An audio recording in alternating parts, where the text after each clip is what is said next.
This person created the most ridiculous meme album in existence, which absolutely broke the charts. Pink Season, the album created by the famous meme legend FilthyFrank or Joji, crushed the charts by placing 76 in the Billboards. And with songs like Nickelodeon Girls, it truly is incredible how this album pulled off the impossible. So if you want to know how he did it, make sure to stick till the end. Right before the release of Pink Season, Pink Guy, or in other words FilthyFrank, was not only making skits and videos, but also producing music under two aliases, Pink Guy and Joji. His videos are one of the most iconic the internet has ever seen, especially when it comes from the YouTube landscape. So iconic and filthy to the point where YouTube is slowly starting to remove them for TOS infringements. The internet loved what FilthyFrank was doing, and it was clear what the people wanted. Millions of memes were born from his content, and a fanbase of 6 million rapidly grew. However, this wouldn't last long. Due to the content Joji was making, it was very usual for Joji to get an incredibly huge amount of hate comments on his channel. So much hate to the point where he had turned it into a series where he poked back at the haters, which was an incredibly huge success on his channel. In these videos, Joji seemed to be in it for the bit and played along with the hateful comments like it was nothing. And see, here we go again, man. I'm sorry, I don't play.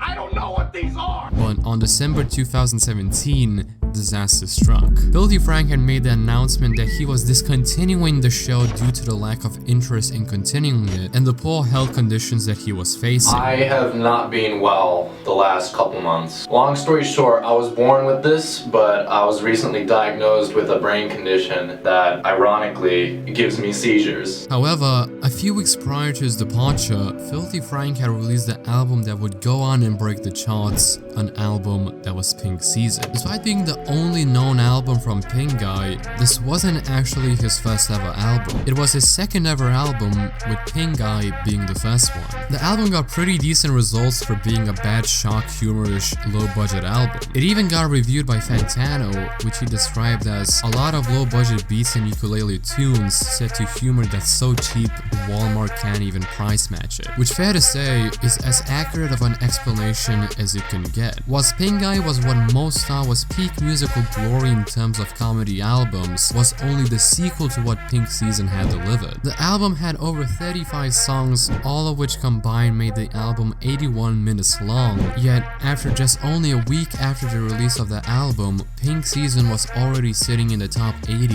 in the Billboard charts. The album's library was mixed with musical pieces which featured catchy parts and songs that were straight up dumpster fire.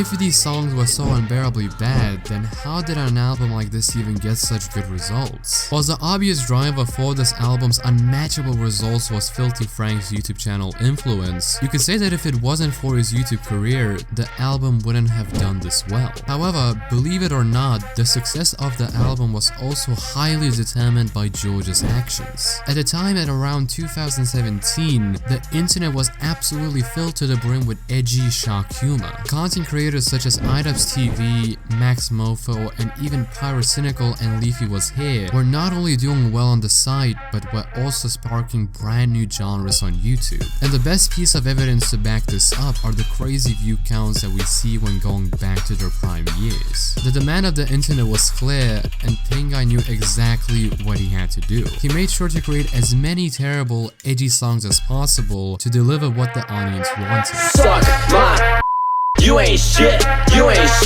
But at the same time, he also knew that he couldn't make the whole album just crappy, edgy garbage, since the repetition of that style would get boring and outdated in a matter of seconds. Instead of going all out and making unlistenable meme music, he decided to make songs which were also genuinely listenable.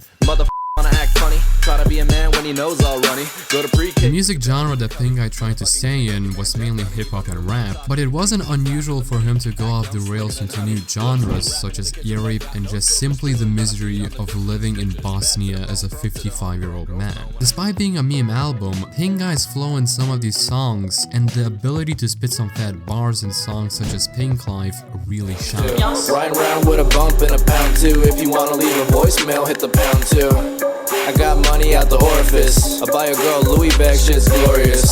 Whilst Pink Guy's main point of focus was to make as many rap songs as he could to fit up for the theme of the album, he also threw in some singing where the future Joji potential was brightly clear. But she's so nice, but she's so nice, but she's so nice. Despite working on not only a YouTube channel and on a platinum album in the making, George was also working on his career as a genuine musician. In 2017, Joji had started publishing his music under the YouTube channel 88 Rising, with one of his first songs such as I Don't Wanna Waste My Time having amassed over 24 million clicks from all around the world. However, it wasn't as clear as it is right now that George wasn't focusing on YouTube specifically, but in fact was working on releasing his first EP, In Tongues, which would go on to amass a huge amount of positive acclaim. However, let's get back to your internet cousin Pink Guy. After having released the album, which originally was 35 songs full, actually turned out to be 33 songs full by losing the other 2. Songs such as Wide Is Right and Dark Festival Directions have all been removed from streaming services such as iTunes Music and Spotify. And after hearing Wide Is Right, where he criticizes the racist side of America, trust me, I am not even surprised. White is right and white is good. Keep those back in the hood. Despite being a meme album, which most people would consider to be totally unlistenable, Pink Season truly is a blessing hidden in disguise. Whether that would be the surprisingly good songs that Pink Guy was able to bring to life, such as Pink Life or Dumplings, or the fact that this album genuinely got the heads up and clearance to be posted on streaming services. But one thing that I can confidently say is that Papa Franku, god damn it, do we miss you.